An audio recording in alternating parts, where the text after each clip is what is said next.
referencias sobre la crisis actual y la problemática geopolítica de América Latina y el impacto que tiene sobre las luchas emancipatorias de nuestros pueblos.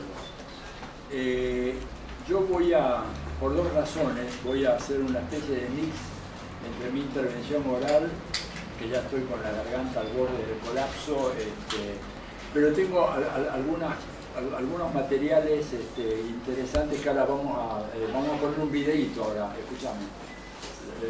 Disculpame, pero entonces, 2 minutos les explico por qué.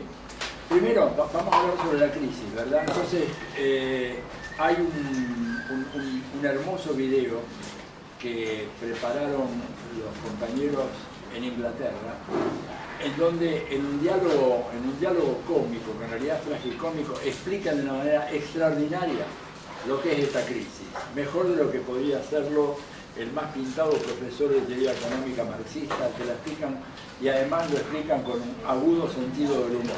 Entonces yo quiero empezar con ese video, ¿no es cierto?, que es el diálogo entre un pensionado inglés que se encuentra con un viejo amigo. Resulta que el viejo amigo ahora es un corredor de bolsa.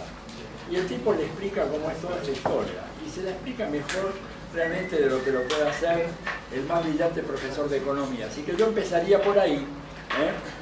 Después seguimos hablando. Después hay un segundo video más corto. Este dura 6 minutos, algo así.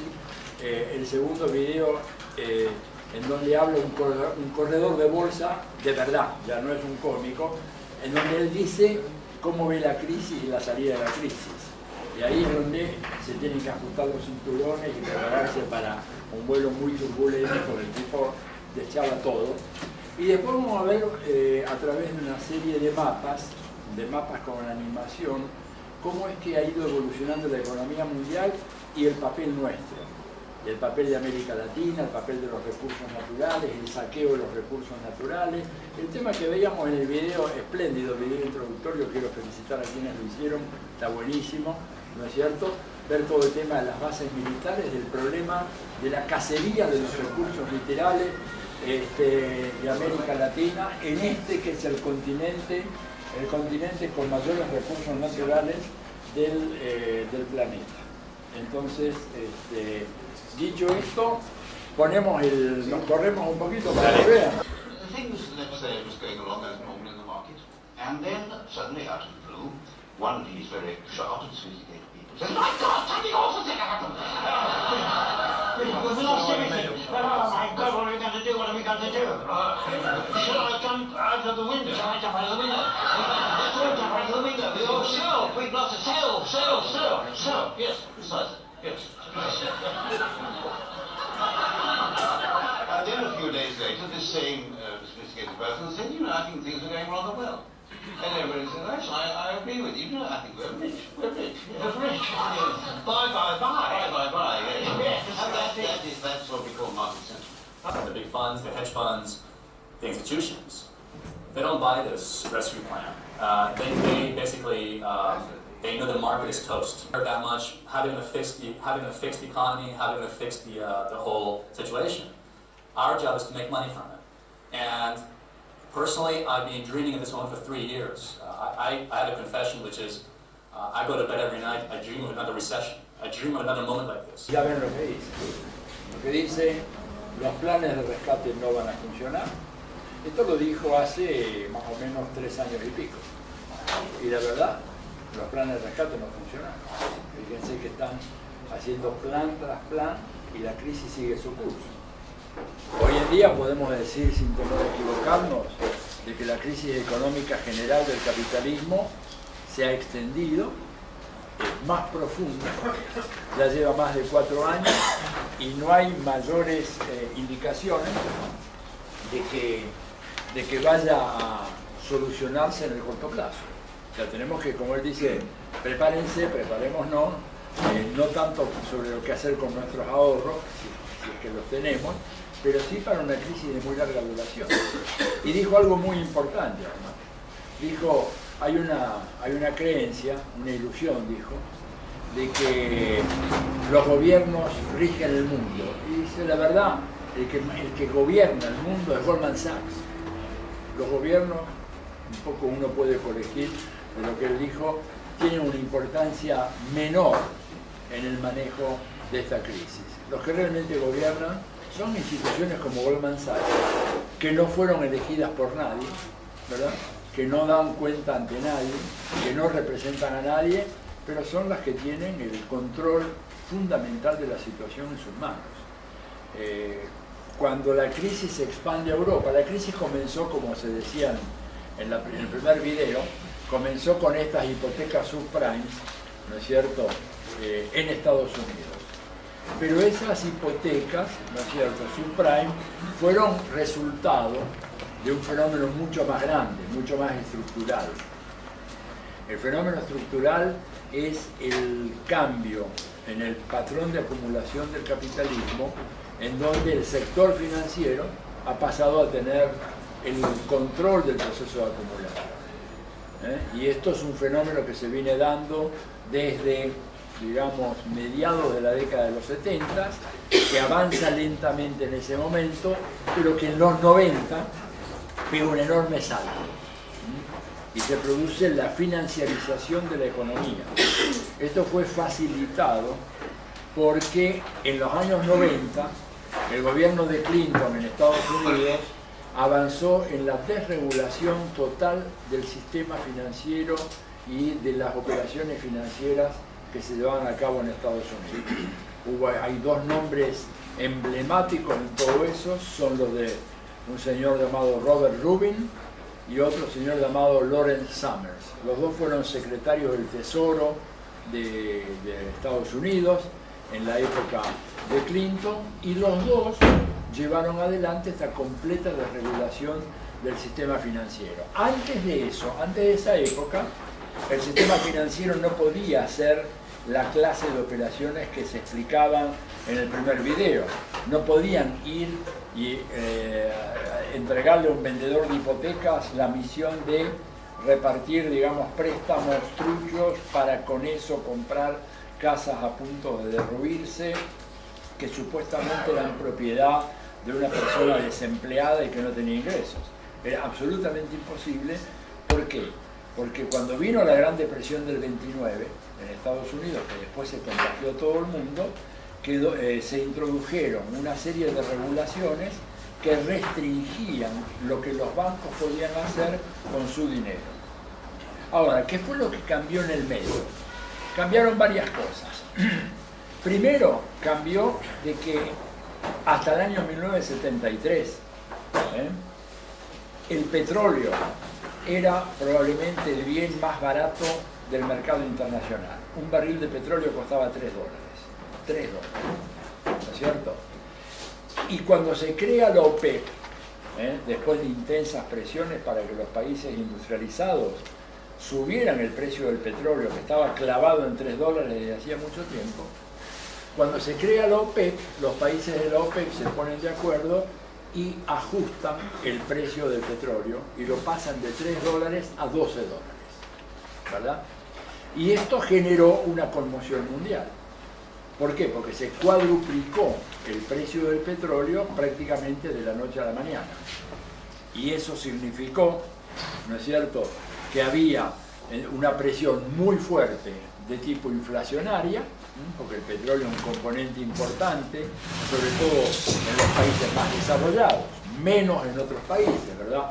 En el África subsahariana el aumento del precio del petróleo no impacta de manera tan directa como lo impacta en los países europeos o en Estados Unidos, en donde el petróleo es un componente fundamental del índice de precios, por los automóviles, por los aviones, por la calefacción, ¿verdad?, que se hace en esos países con petróleo o con derivados del petróleo.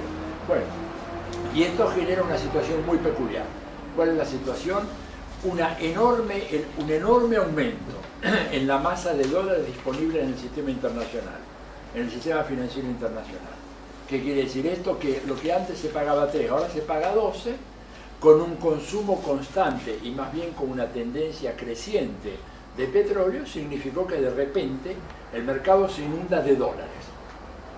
Y los bancos tienen que empezar a hacer algo con esos dólares. Porque un banco, alguien no le puede decir, bueno, te doy 100 millones de dólares Para un banco eso es una papa caliente en las manos, tiene que colocarlo. ¿A dónde lo coloco? No tengo gente que venga a pedirme dinero prestado, porque resulta que con el aumento de los precios del petróleo, resulta que la gente ha visto disminuir su salario real. Como disminuye sus ingresos reales, no se atreve a tomar un préstamo.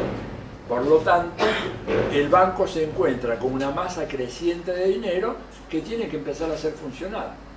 Pero ahí tropieza con regulaciones nacionales e internacionales que impedían hacer operaciones arriesgadas ante la falta de una demanda de crédito local.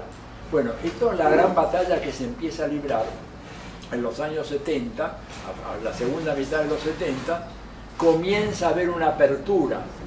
Cuando Reagan y Thatcher gobiernan Estados Unidos e Inglaterra respectivamente, liberalizan un poco los mercados financieros, facilitan la circulación de capitales a nivel internacional, y en los 90 se le pega la vuelta de tuerca definitiva cuando con Clinton se desmontan todos los mecanismos de regulación que impedían a los bancos meterse en cualquier clase de negocios. Y los bancos, que tenían una suma fabulosa de dinero, aprovechando además la revolución tecnológica de nuestro tiempo, la informática, la posibilidad de hacer operaciones en tiempo real, el alcance global que hoy por primera vez tienen las operaciones financieras, en donde todos los días, a cualquier hora, siempre hay un mercado en el cual puedo hacer una operación especulativa de compra o de venta de activos. En función de todo eso, ese capital financiero se expande y se involucra en toda clase de negocios. A esto le ayuda, ¿no es cierto?, también el agotamiento del famoso sistema de Bretton Woods, que seguramente ustedes escucharon hablar. Bretton Woods fue el arreglo que se hace a la salida de la Segunda Guerra Mundial para sentar las reglas del juego, en los años de la posguerra. El arreglo este de Bretton Woods, un acuerdo de Bretton Woods, del cual surge en el Fondo Monetario Internacional, surge el Banco Mundial como instituciones, ¿verdad? El banco dedicado a promover el desarrollo según el estatuto, el Fondo Monetario para ayudar a países que tengan problemas en corto plazo, pero el sistema de Bretton Woods tenía dos límites muy estrictos que impedían las operaciones especulativas del capital. Primero, había un tipo de cambio fijo, o sea, desde el año 44 hasta 1973, ¿verdad?, el valor de las monedas estaba rígidamente fijado. Una libra esterlina equivalía a 2.2 dólares, una libra esterlina equivalía a 3 puntos tantos marcos alemanes, no había el euro en aquellos años, un dólar equivalía a 230 yenes japoneses y así sucesivamente. Por lo tanto, no se podía especular con las monedas. No había posibilidad de decir, voy a hacer una operación especulativa calculando a cuánto puede estar el yen japonés, digamos, en 2 años plazo. Ese negocio no podía hacerse por la simple razón de que estaba fijado. El yen vale tanto y el dólar vale tanto, y no hay manera. Y la segunda restricción era de que había un control muy rígido de las tasas de interés, ¿verdad? El Banco Central de los Estados Unidos y los principales bancos centrales de Europa habían sellado un acuerdo por el cual las tasas de interés eran muy bajas, porque en aquellos años de la posguerra, el acuerdo de Bretton Woods, ¿cuál era el objetivo fundamental de los bancos centrales? Fíjense cómo cambió el mundo. Era asegurar el pleno empleo. El objetivo de los bancos centrales a la salida de la Segunda Guerra Mundial era garantizar el pleno empleo. ¿Por qué eso? Bueno, porque el mundo estaba todavía con la memoria muy fresca de lo que había sido la Gran Depresión de los años 30 y el desenlace de la depresión de los años 30, que fue la Segunda Guerra Mundial. Por lo tanto, cuando se reorganiza el sistema, ya cuando era evidente la derrota de los nazis, esta conferencia tuvo lugar en el 44, fines del 44 en Bretton Woods, ahí se dice, bueno, en este momento lo que tenemos que hacer para evitar recaer en lo que nos llevó a los horrores de la Segunda Guerra Mundial es que el ordenamiento económico que tenemos garantice el pleno empleo. Son los años dorados de Keynes, del keynesianismo, ¿verdad? Y es lo que quedó plasmado en esos acuerdos. Entonces, sobre esa base no había mucha posibilidad para los grandes capitales financieros de incurrir en operaciones riesgosas.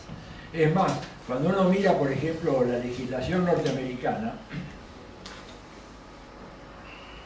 sobre los fondos de pensión, que vieron que el sujeto este de acá le dijeron, bueno, ¿quién va a pagar todo esto? Tu fondo de pensión. El corredor cobra todo lo suyo, todo lo demás, paga el fondo de pensión. En Estados Unidos se tenía un sistema como el que se implementó en muchos países de América Latina, las AFJP, y todavía en algunos países sigue habiendo fondos de pensión de capitalización individual. La regulación existente en Estados Unidos obligaba a los fondos de pensión a invertir exclusivamente, ¿no es cierto?, en las llamadas utilities. ¿Qué eran las utilities? Eran compañías muy grandes que ofrecían servicios generales a la población y que ofrecían una tasa de interés muy bajo por los préstamos. Entonces, solamente podían invertir en la compañía de electricidad, solamente podían invertir en la compañía de gas o en la compañía telefónica y tal vez en algún otro fondo muy seguro, ¿no es cierto?, o en alguna compañía muy segura que ofrecía servicios que estaban al margen de estas fluctuaciones locas que vemos ahora en la economía mundial y en los negocios financieros internacionales. Bueno, todo ese esquema fue dejado de lado con la contrarrevolución neoconservadora. Empieza con Reagan y el que le da la vuelta de tuerca final es Clinton. Y el sistema sigue hasta hoy. No ha habido un cambio significativo, a pesar de que Obama, después de la crisis del 2008, quiso hacer una reforma del sistema, amenazó con una reforma del sistema financiero internacional, pero esa amenaza no pasó de eso. Sacaron una legislación muy grande, muy voluminosa, es un texto como de 200 páginas, que es la nueva ley, que según la consultora Bloomberg de Nueva York, que es una de las más importantes del mundo, según esa consultora dice, esa nueva ley solo va a servir para aumentar la litigiosidad de los negocios financieros en los Estados Unidos. Es decir, para que los abogados y las firmas de abogados, las grandes firmas de abogados, puedan trabajar debido a que son tantos los agujeros legales y las lagunas que deja la ley que en el fondo no reforman lo esencial. ¿Y qué es reformar lo esencial? Impedir, ¿no es cierto?, que los grandes bancos de inversión hagan este tipo de operaciones como las que decían muy bien acá, entregarle a una persona, un corredor de hipotecas, el encargo de levantar cuantas hipotecas pudiera sin preguntar si se puede pagar o no se puede pagar. O impedir, por ejemplo, el negocio fabuloso de los derivados, de los derivativos, ¿no es cierto?, en donde se hacen especulaciones a largo plazo, en operaciones además que pueden madurar en un plazo de 7 días. Y esto es lo que genera las tendencias recesivas de la economía mundial. ¿Qué quiere decir esto? Quiere decir que hoy en día, por ejemplo, un gran fondo de pensión americano puede decir, bueno, destino una parte a hacer una operación en relación al precio de la soja en el año 2015. Entonces, compro hoy 10 millones de toneladas de soja, producidas en Brasil, Argentina, Paraguay, Uruguay, donde sea, no importa. Los compro en el mercado de Chicago. Las compro hoy. Compro 10 millones de toneladas. ¿A cuánto está? A 550. ¿Y cuál es la especulación? Pensar de que tal vez en una semana, en lugar de 550, está a 555. Y en ese momento vendo. Gano $5 por tonelada. Tengo 10 millones de toneladas, gané 50 millones de dólares en una semana. ¿A dónde van los capitales ante las perspectivas de ese negocio? Se dirigen cada vez más hacia el sector financiero, porque ofrece posibilidades de grandes ganancias en muy corto plazo, pero a costa de deprimir la inversión en el sector productivo de la economía, porque el empresario o los capitales tienen que optar entre invertir, ¿no es cierto?, invertir en operaciones de lenta maduración, por ejemplo, comprar una fábrica, instalar la fábrica, contratar los trabajadores, organizar el proceso de comercialización, garantizar que los proveedores provean al fabricante las materias primas que necesita, luego producir lo que tenga que ser producido, tornillos por ejemplo, y luego montar un aparato de comercialización que venda los tornillos en las ferreterías y un sistema de cobro que haga que los ferreteros le paguen al fabricante, ¿verdad? Y todo eso, con los dolores de cabeza que significa cada una de estas etapas, puede ser obviado si en lugar de invertir 10 millones de dólares en una fábrica de tornillos y clavos, hace una inversión con un corredor de bolsa, como este tipo que habló en último lugar, y el tipo le dice, no, mire, compre soja que está subiendo ahora, compre y vendemos en una semana. Y por poco que gane, si la soja pasa de 550 a 555, y ya gana 5 dólares por tonelada, ¿cuántas compró? ¿10 millones? Son 50 millones de dólares. Compró 1 millón, son 5 millones de dólares. Y en muchos países ese tipo de beneficio no está grabado por impuestos. O sea que es un negocio redondo. Y esto explica que la economía capitalista mundial hace 20 años que está en recesión o en semi-recesión. Esto lo dicen ya hasta propios economistas burgueses, economistas de derecha, que están espantados porque esta tendencia, ¿no es cierto?, cada vez es más fuerte. Ustedes dirán, bueno, pero esto pasa solo en el plano de la macroeconomía. No, pasa en la micro también. ¿Por qué? Porque si ustedes, por ejemplo, hacían un análisis, en la década del 60 o 70, ¿quiénes eran los gerentes generales de las grandes corporaciones, de las grandes compañías? Los gerentes generales de las grandes compañías en esa época eran los ingenieros, la gente que estaba directamente involucrada en el proceso de producción. ¿Quién era el gerente general de la Ford? Era Henry Ford. ¿Quién era el gerente general de la Kraft? No me acuerdo el nombre, ¿no es cierto? Era un tipo que era el dueño que fabricaba la salsa, la mayonesa, y que no tenía nada que ver con el sistema contable. ¿Quién era el gerente general de la Siemens? Era un ingeniero. El de la Mercedes-Benz también. Pero a partir de los 80, para las empresas pasó a ser decisivo no el ingeniero que organiza el proceso de la producción en la planta, sino el contador, que es el que maneja el dinero, que es el que tiene que resolver el tema de dónde se invierte, cuándo se invierte, en qué banco, con qué plazo, ¿no es cierto?, cuánto se cobra, etc. Y todo esto ha tenido entonces un efecto recesivo muy profundo. Y que explica además algunas paradojas que se ven en el mundo de hoy. Por ejemplo, en algunas economías nosotros notamos que hay una caída del Producto Bruto, ¿verdad? Y sin embargo, la bolsa registra un aumento espectacular. Este ejemplo se vio en México, creo que en el año 2010, que fue muy comentado por los estudiosos de la economía mexicana. La gran paradoja, creo que fue en el 2010 o en el 2009, la economía mexicana tuvo un bajón muy fuerte y en ese mismo año la bolsa tuvo un aumento espectacular. ¿Por qué? Porque no hay relación entre lo que se hace en la bolsa, que son operaciones todas de carácter especulativa y a corto plazo, y el funcionamiento de la economía real. Y lo mismo si uno mira qué está pasando en Estados Unidos, uno mira la bolsa y dice, bueno, Estados Unidos está recuperándose. Cuando uno mira la evolución de la economía real, no hay tal recuperación. Estados Unidos sigue planchado, ¿no es cierto? O Japón hace 20 años que está en recesión. Y la bolsa japonesa no le va mal. No es que está bollante, pero es una bolsa que funciona razonablemente bien en un país que está planchado. La crisis en Japón fue una caída así, ¿verdad? Las crisis se representan de tres maneras en los textos de economía. La crisis clásica de corto plazo es una V corta. Se cae la economía y rebota enseguida, ¿verdad? Hay una crisis más compleja que es una especie de doble V. Suben y bajan, suben y bajan. Y hay crisis, que son las más complicadas, que son una L, cae la economía y luego pasa un tiempo bastante largo hasta que empiece a recuperarse. Bueno, la economía de Japón es una L clásica, cayó hace 20 años y todavía no se recupera. Y la crisis actual que tenemos nosotros, que ya lleva más de 4 años, es una crisis que tendrá esa forma.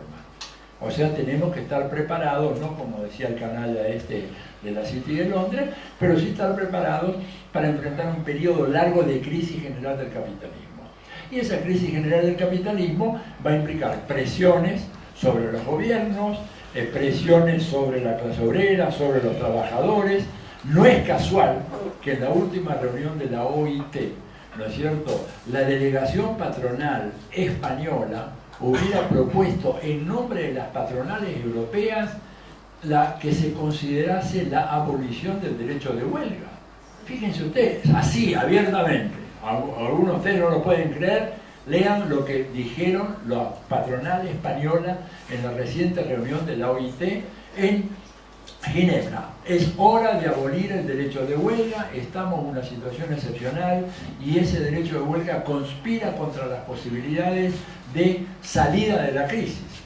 Entonces, ese es el clima histórico de nuestra época. Ahora, es una crisis, vuelvo a decir, que tiene raíces entonces estructurales. Las hipotecas subprime fueron el detonante, lo que gatilló la crisis. El problema de fondo es un capitalismo que se ha financiarizado, en primer lugar, y que por lo tanto ha puesto a correr una máquina infernal que no se puede detener, distrayendo inversiones del sector productivo y canalizándolas hacia la especulación. Y en segundo lugar, por esa misma razón, un capitalismo que ha ido concentrando cada vez más los ingresos y disminuyendo los ingresos reales de las más amplias categorías de trabajadores en todos los países. Cuando los indignados en España salen a la calle, demuestran claramente, ¿no es cierto?, cómo, salvo un pequeño sector de la sociedad española, el 90% perdió ingresos en los últimos años. Y en Estados Unidos esa pérdida ya lleva 30 años. Desde la recomposición conservadora de Reagan para acá, el único sector de la economía que se benefició fue el 1% más rico, cuyos ingresos aumentaron en un 275%, o sea, un aumento fenomenal del sector súper rico. Ahora, el 90% de menores ingresos de Estados Unidos se estancó, o sea, durante 30 años, hagan de cuenta que ustedes están en una empresa 30 años y no les aumentan el salario. Esa es la situación. Entonces, una economía capitalista que funciona sobre la base del consumo y que el consumo supone capacidad de compra de los sectores populares y esos sectores populares tienen cada vez menos recursos. La alternativa, ¿cuál es? El endeudamiento. Estamos viendo que en muchos países europeos y latinoamericanos ha habido un aumento creciente del endeudamiento, pero eso también tiene sus límites. Uno puede endeudarse, pero hasta cierto punto. No se puede endeudar indefinidamente. Hay un momento que es necesario pagar. Y si yo combino endeudamiento con crecientes niveles de desempleo o crecientes niveles de precarización laboral, porque mucha gente puede decir, bueno, estoy empleado, pero ¿cómo? Medio tiempo. Estoy empleado de medio tiempo. No estás empleado. El empleo es un empleo, se supone, de 8 horas y que produce un ingreso más que suficiente para subvenir a las necesidades fundamentales. Y eso no lo tenemos garantizado. No lo tenemos garantizado en los países desarrollados. Por lo tanto, la tendencia es hacia una cronificación de esta crisis, agravada por el hecho de que cuando uno se pone a analizar en detalle lo que es esta crisis, lo que es evidente es que con más políticas neoliberales como se están ensayando hoy, no hay salida a la crisis. Europa está enfrentada a una crisis y maneja políticas neoliberales del Fondo Monetario Internacional o del Banco Central Europeo, y esas políticas no permiten salir de la crisis. Fracasaron en en América Latina, y están fracasando también en Europa, y están fracasando también en Estados Unidos. O sea, vamos ineluctablemente hacia un periodo de fuertes confrontaciones sociales, porque el capitalismo no va a bajar los brazos. Es un sistema, como lo dijo Lenin ahí en el fragor de la Revolución Rusa, el capitalismo no cae solo. Tiene que aparecer el sujeto histórico que lo haga caer. Y ese sujeto histórico que lo haga caer no está acudiendo a tiempo a la cita, está llegando con un poco de retraso. Tiene que acelerar el paso, porque hoy en día hay condiciones objetivas como para realmente hacer caer el capitalismo en algunos países. Pero, bueno, los factores subjetivos famosos, la organización, la conciencia, la estrategia y la táctica adecuada, ¿no es cierto?, que son tan importantes, porque esas son cosas que se dejaron muchas veces de lado por modas intelectuales que hicieron mucho daño en el seno de la izquierda. Pensar de que estas eran cuestiones ya marginales, que la cuestión de organización era un tema, era un vicio del burocratismo y que no hace falta organizarnos. Estamos hablando en un momento en donde la burguesía imperial, como dice Fidel, ha llegado a un grado excelso de organización, como nunca antes en su historia. Se han organizado a nivel global como nunca antes en su historia. Se reúnen todos los años en Davos. Nosotros nos reunimos a veces ahí en Porto Alegre o en otras ciudades. ¿Para qué? Bueno, organizamos desfiles en donde celebramos la diversidad y el florecimiento de las identidades, que está todo bien, pero no queremos elaborar estrategias de acción colectiva a nivel internacional porque se nos dice eso sería recrear la Tercera Internacional. Una locura que lamentablemente se instaló muy fuerte en los foros sociales y entonces combatimos a grandes transnacionales que tienen una escala global con acciones puntuales de carácter nacional. Es absurdo. Si hay que dar la batalla contra Nestlé, la batalla contra Nestlé hay que darla a nivel mundial. Y tenemos que coordinar acciones con los indonesios, con los japoneses, con los malayos, con los sudaneses, con todos los latinoamericanos, porque es un mismo enemigo. O sea, la Nestlé, por ejemplo, lanzó una campaña extraordinariamente efectiva, convenciendo en algunos países muy pobres del África Negra, por ejemplo, que la leche en polvo era mejor que la leche materna, lo cual es una locura total, y sin embargo lo lograron, hicieron un negocio fabuloso, extraordinario.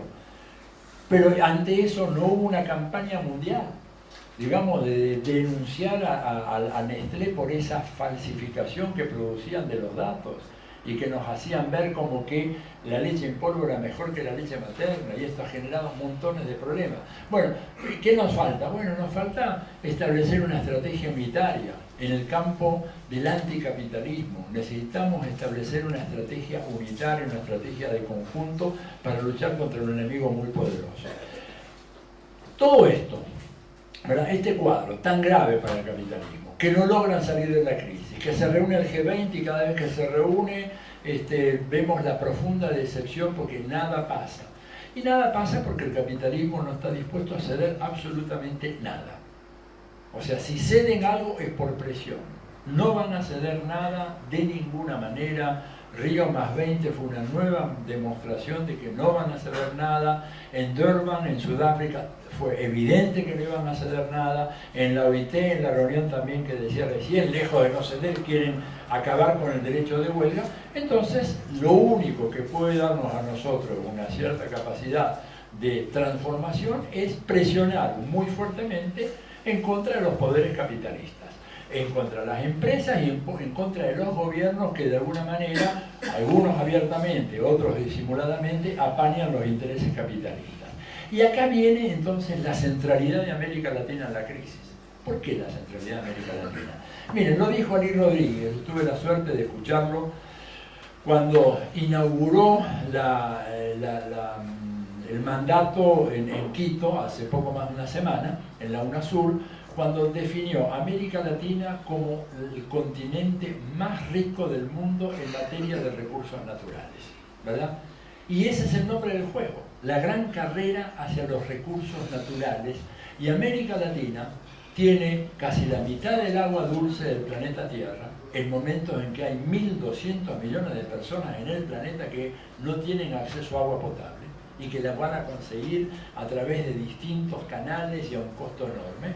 Es un continente que tiene más de la mitad de la biodiversidad del planeta Tierra.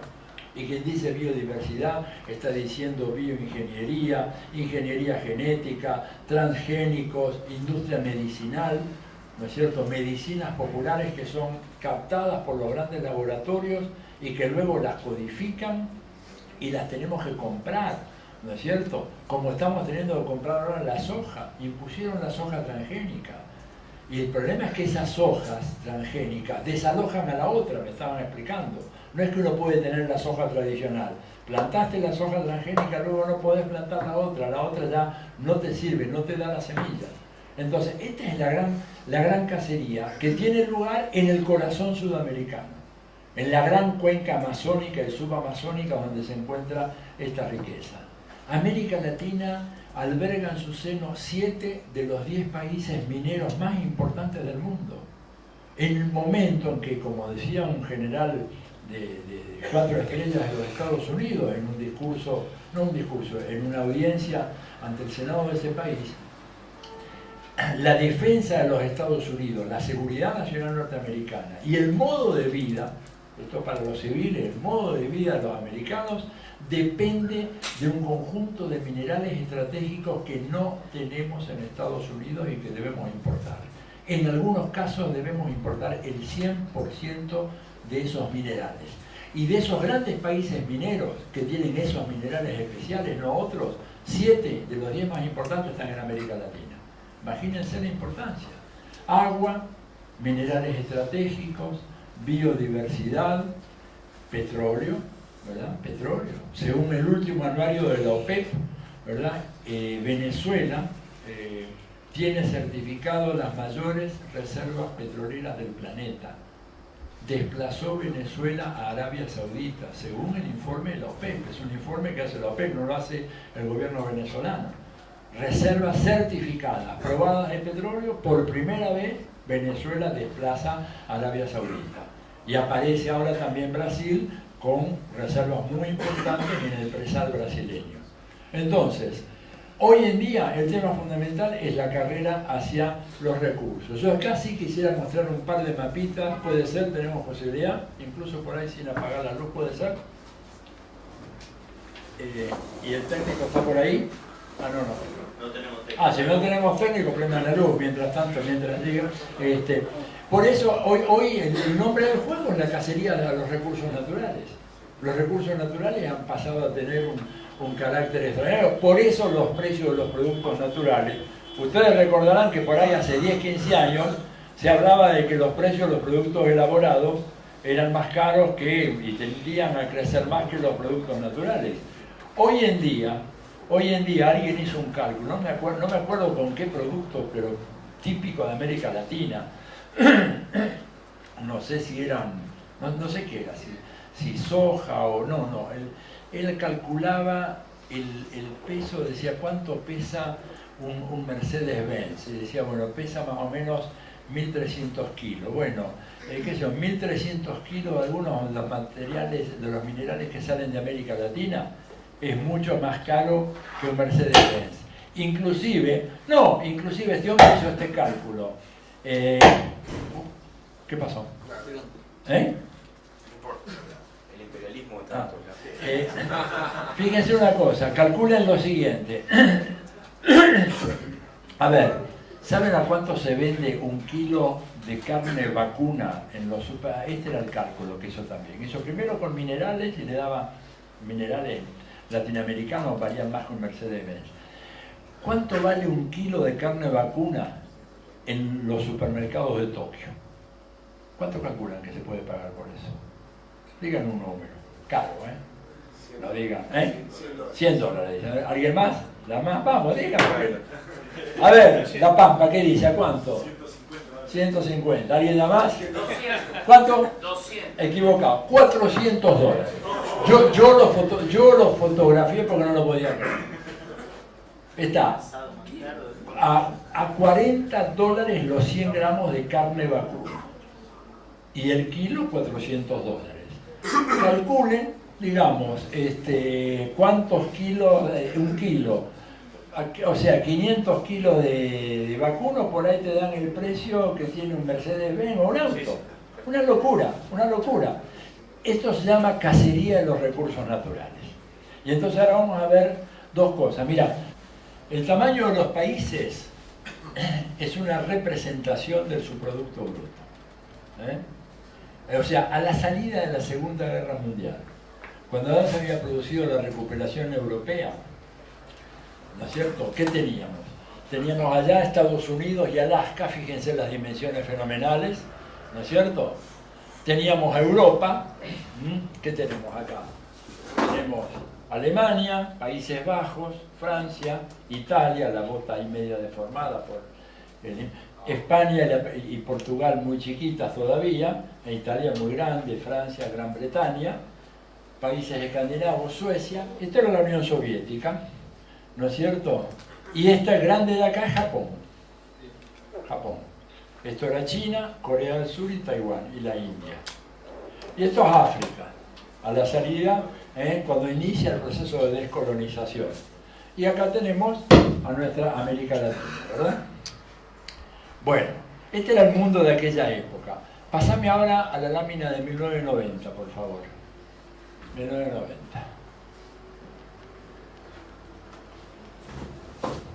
Y ahí van a ver un mundo que cambia. Empieza a cambiar muy fuertemente. Estados Unidos se encoge un poco. Europa empieza a encogerse también. Japón todavía sigue grande. La crisis le pega a Japón recién a partir de los años 90.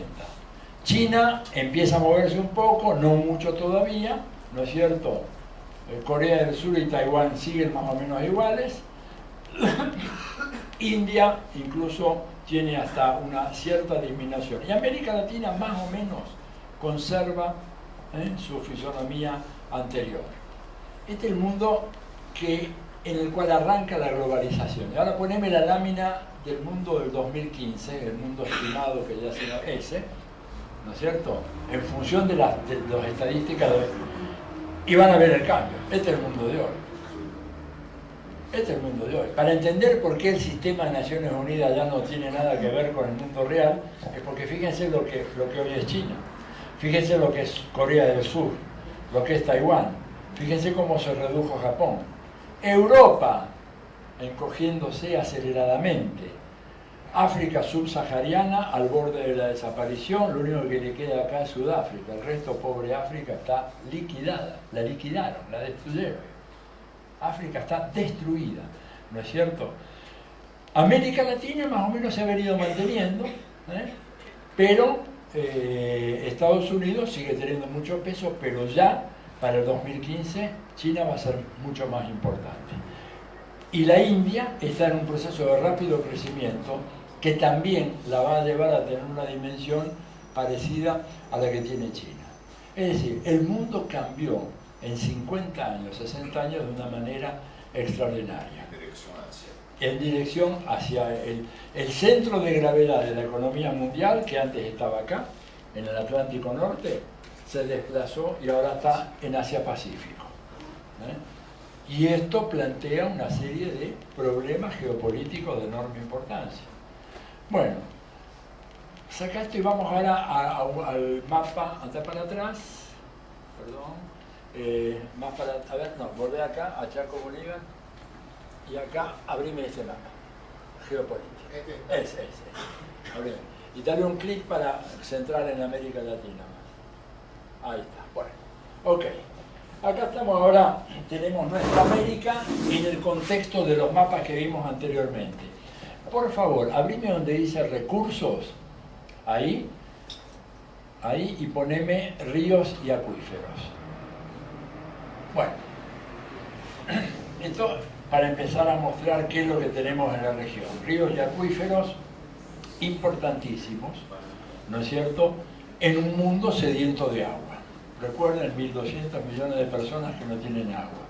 Recuerden que el sudoeste de los Estados Unidos, en donde están dos de las ciudades más importantes de ese país, la segunda ciudad, Los Ángeles, y la quinta, que es San Diego, se están quedando sin agua. Recuerden que el famoso río Colorado, que era tan impetuoso que cavó un enorme cañón, en este momento ese río que llegaba, desagotaba en el Pacífico, ya no llega al Pacífico. Se pierde como un pequeño arroyito en las arenas del sudoeste de los Estados Unidos, en el desierto del sudoeste de los Estados Unidos, ¿verdad?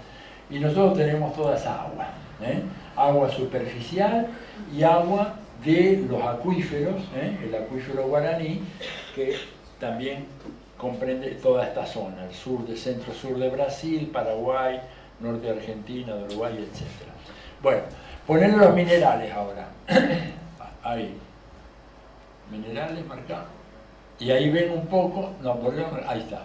Fíjense, ¿no es cierto?, como de repente toda la cordillera de los Andes, todo el espinazo, digamos, andino de América Latina aparece como una región rica en recursos minerales, inclusive allá al sur del río Amazonía, que hay grandes yacimientos minerales en Brasil y en algunas otras partes también de Brasil, ¿verdad? Poner la biodiversidad. Ahí tienen marcada la biodiversidad, poner petróleo y gas. Listo, y ahora andate a cuestión dominación militar, que es la primera tableta arriba. Ahí pone bases militares. Miren qué linda. ¿Qué tal? ¿Qué tal? ¿Qué tal? ¿Eh? ¿Qué tal? Fíjense la coincidencia entre el despliegue de bases militares de los Estados Unidos en nuestra América y las zonas de mayores recursos naturales de todo tipo en la región. ¿Eh? Eso no es casual, obedece a un proyecto. Obedece a un proyecto, y el proyecto es la reconquista de América Latina por parte de Estados Unidos. Estados Unidos está en ese proyecto ahora. Dame una mano con poner ejercicios navales, por favor, que es la cuarta flota. Ahí está. Para paranoicos, abstenerse. Bueno, ¿quedó claro ahora de qué estamos hablando? ¿Quedó claro de qué estamos hablando? Estamos hablando de que a inicio de la década de los 80, Estados Unidos tenía básicamente dos bases militares en América Latina y el Caribe. Las dos heredadas de la guerra hispanoamericana de 1898, cuando los Estados Unidos se apropian de la victoria que el pueblo cubano había conseguido sobre España, arman aquel incidente, ¿cómo se llamaba? El acorazado que explotó ahí, el Maine, hacen explotar un acorazado de ellos que tenían en el puerto de La Habana, y con eso logran la excusa para intervenir en la guerra, quedarse como los triunfadores de la guerra, despojar al ejército mambí de Cuba de la victoria sobre los españoles, y de paso se quedan con la base naval de Guantánamo allá en la provincia de Oriente. Era la única base que tenían. Y la otra base, que la tenían acá, en Puerto Rico, la base Roosevelt. La base Roosevelt en Puerto Rico. Bueno, a partir del 80, a partir del triunfo de la Revolución Sandinista, Estados Unidos comienza a instalar bases en Centroamérica. Inicia con la base en Palmerolas, la base Sotocano, que fue la gran base de operación de la Contra, que luchó contra el gobierno sandinista. Como había guerra civil en El Salvador, instalan la base de Comalapa, cerca de San Salvador. Instalan después una nueva base, Lampira, allá también en Honduras. Y bueno, y finalmente van extendiendo. Consiguen un permiso especial para utilizar las bases de Aruba y Curazao, que están a pocos kilómetros del litoral venezolano. Son dos bases muy importantes que están muy cerca del litoral venezolano. Y luego van expandiéndose por el Pacífico, hasta lograr las bases, el permiso para instalar por lo menos 7 bases en Colombia, entre las cuales hay que destacar la base de Palanquero, que es una de las más grandes de Sudamérica, y la base de Mariscal Estigarribia, que la tenemos acá, en Paraguay, cerca de la frontera, ¿no es cierto?, con Bolivia. La otra base, la Pedro Juan Caballero, está aquí, la otra base en el Paraguay, Pedro Juan Caballero, es una base que está ubicada justo al lado de la frontera con Brasil. Yo estuve en esa base, está a 100 metros de la frontera de Brasil. O sea que, para que no haya ninguna duda. Y luego, si ustedes miran un poco el mapa, también van a ver acá las Islas Malvinas.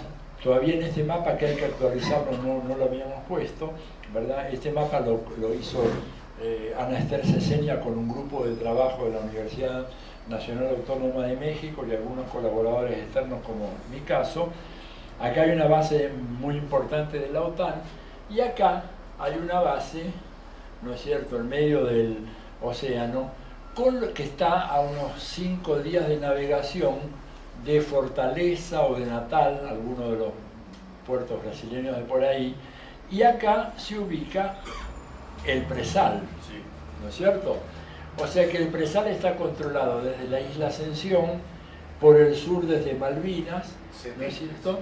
Y acá, esta Kourou es la base que Sarkozy le autorizó al gobierno norteamericano para terminar de controlar toda la región, todo el corazón sudamericano, el corazón de los recursos naturales de Sudamérica.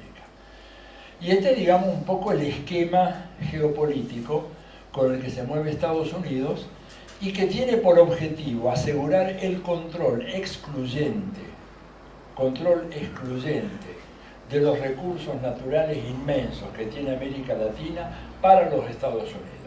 Y cuando ellos dicen excluyente, están diciendo evitar que vengan los chinos y los indios, ¿verdad?, que en su conjunto son el 40% de la población mundial, a disputarle esos recursos que Estados Unidos necesita imperiosamente.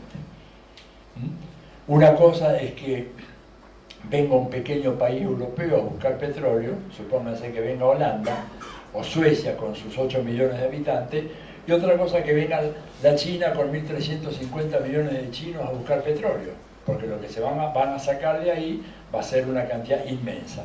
Como Estados Unidos necesita no solamente petróleo, minerales estratégicos, biodiversidad, pero hablando de petróleo, por ejemplo, para ir desde Maracaibo, acá la salida de Venezuela, hasta el puerto de Houston, en el Golfo, se requieren apenas 4 días de navegación de un barco cisterna cargado de petróleo.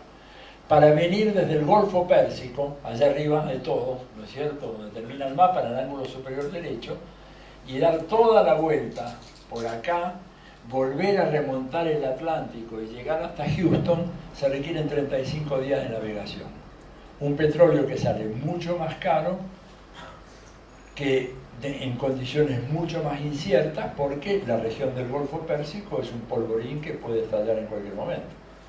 Entonces, objetivo número 1, garantizar el acceso exclusivo a los recursos, implementación, bases militares y ejercicios conjuntos, activación de la Cuarta Flota. La Cuarta Flota fue activada 2 semanas después que el presidente Lula hiciera el anuncio oficial del descubrimiento del gran depósito submarino de petróleo en el presal. 2 semanas después, la respuesta del gobierno americano fue movilizar y poner en funcionamiento la Cuarta Flota, que les digo, estaba desactivada desde 1950. O sea, después de una siesta de 58 años, la movilizan cuando Lula anuncia el descubrimiento del petróleo ahí. Entonces, claro, yo creo que podemos prender la luz y dejar el mapa así, porque igual, ¿no es cierto?, básicamente, bueno, ya no se ve nada, bueno, no sé, ahí está, con la luz de allá. Lo que queda claro es que Estados Unidos viene por estos recursos, y los gobiernos tienen que tener muy en cuenta que esos recursos van a ser objeto de una disputa feroz, apelando a diferentes métodos. China está muy metida ya dentro de Sudamérica y dentro de África, pero para Estados Unidos China es el rival a vencer.